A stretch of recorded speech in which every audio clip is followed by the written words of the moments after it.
Wall Street investors are infiltrating your home in ways you might not even realize, but are paying a huge price for. Get ready to pay more for your electricity bills. Energy bills are increasing along with those temps. My electric bill, wanna guess? $233. $300. is $900. $950. Not 90. Everybody stop paying their bills right now.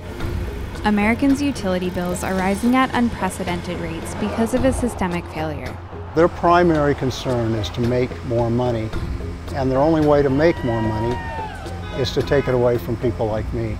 People should be angry. To uncover how electric utilities are getting away with this, we talked to an industry insider. People were realizing, like, hey, this is a corrupt business model. It's not bribes, but it is corruption. And went to Montana to investigate the most powerful utility in the state. Can I help you with something? Hi, we're just filming. Need to take pictures of your license plates. Also, sheriffs are on the way. This is a private facility. What we heard was a shocking account of how these companies are gaming the system and making homes uninhabitable.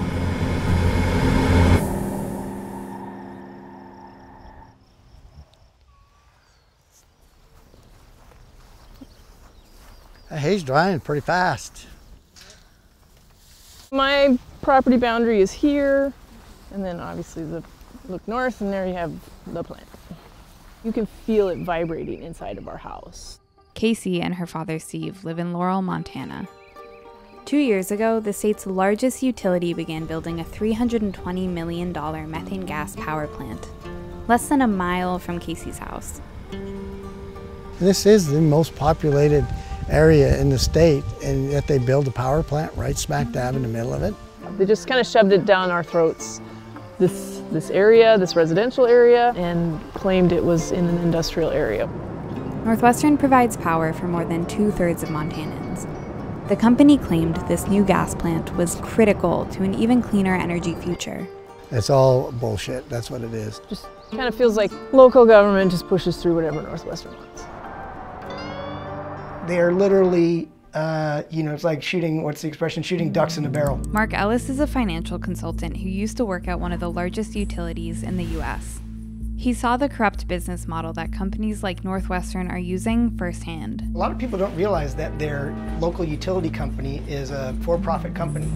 And like any other for-profit company, their incentive is to maximize profits. Northwestern Energy is an investor-owned utility. Its biggest shareholders are massive investment firms like Blackrock and Vanguard. Almost 2/3 of U.S. electric utilities are investor-owned. Their main goal is not to provide affordable power for the community, but to generate profit. The utilities' profits are basically a fixed percentage on the amount of capital they invest in infrastructure, power plants, pipelines, distribution systems. The more expensive a project, the more money investors get out of that fixed profit percentage. So if their profit is based on how much they invest, and like every other investor-owned company, they want to maximize profits, how do they do that? By maximizing the amount of capital they invest. Yellowstone County Generating Station is a 175 megawatt gas plant, and it is the most expensive type of gas plant you can build today. But the utility wanted to build that because, in my mind, it's expensive, and that earns it a higher amount of money for its shareholders over time. But unlike the profits of other companies, utilities' profits are set by government regulators. So in principle, the regulator's job is to balance the consumer and the investor interest, right? Based on my work and the observations of many others, regulators are not doing their job when it comes to balancing those interests with respect to setting the appropriate level of utility profits. Northwestern is currently asking Montana's regulators, the Public Service Commission or PSC, to approve a 9.6% profit on its investments, which now include the costly Yellowstone gas plant. Northwestern is back in the rate case right now, arguing that all of the costs for this plant were justified. We understand that increases in utility bills are difficult, especially when families are already managing rising costs in other areas. This is why we've worked hard to keep the impact as low as possible while still making critical investments needed to keep the lights on and the heat flowing. Northwestern wants to acquire the most expensive resources that it can get away with in order to earn a greater return for its shareholders. And it wants to convince the Utility Commission to charge customers for those at a really sweet return on equity. Regulators are supposed to grant profits that are fair and reasonable in order to avoid driving up costs for consumers that utilities serve. But the financial evidence is that these profits, or what's called the cost of capital, should be much lower. There are models that have been used for decades, not just in utilities, but all over finance to estimate the cost of capital for any business. So you can run those models, and if you run them correctly, you come in around 5.5% to 6%.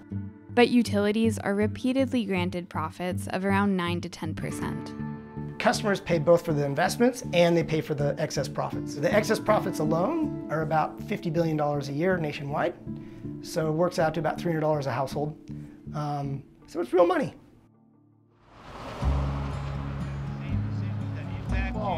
Your families and your communities. Thank you very much for being here. We are here today because we are fed up.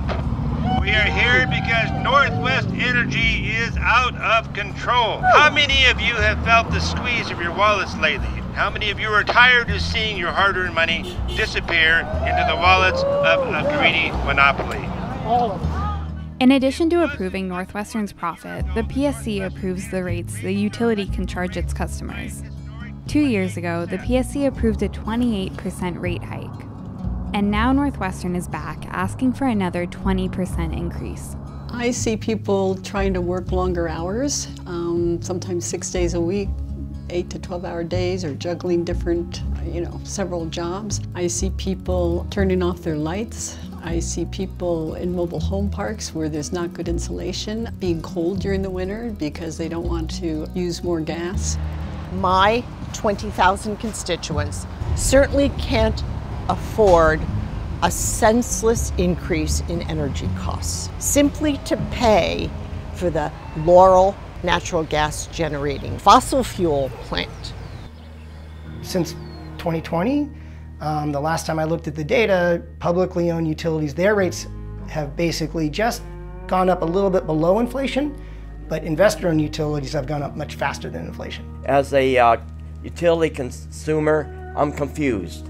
Is Northwestern Energy regulating this body, or is this body regulating Northwest Energy? You just can't give these rate increases and look out for the best interests of the actual average everyday user. I think they try really hard to try to protect the people, but I think their hands are really tied because of politics. The PSC is still deciding on Northwestern's proposed rate increases.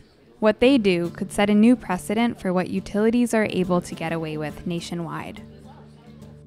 Well, you do come to a point of hopelessness when all the stuff you go through is just doesn't matter. Yeah. They just go forward with what they're going to do. They make their rulings based on what Northwest Energy wants. For Casey and Steve, the Yellowstone plant has fundamentally changed the place they live. The people in the area are really upset.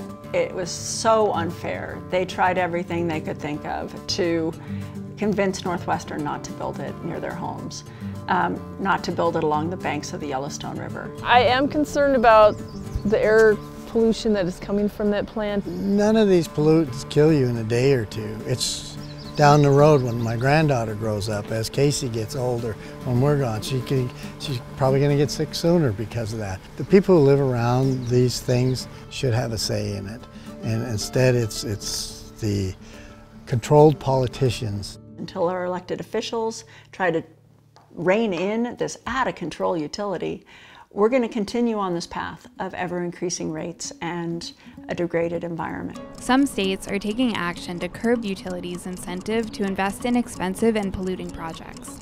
This is starting to get political traction. You are continuing to see state and federal legislators saying, like, the rates are too damn high. 5 states recently introduced bills to match utilities' profits to what financial models actually say they should be. It hasn't gone anywhere, unfortunately. in any of the states, but the basic idea is like, hey, we need to formally legislate a standard. Huge step in the right direction. Until then, it's up to regulators to put the interests of consumers ahead of corporations. Nationwide, they talk about an affordability crisis, and I think that that's starting to reach a tipping point. Whoever sees this, many people across the country are going to go, yeah, that's us. So I hope we have a good outcome, and I hope that will be an encouragement for others. Thanks for watching. Don't forget to like and subscribe to get more Perfect Union in your feed. If you have a story about a utility company in your state, send us an email at stories@perfectunion.us.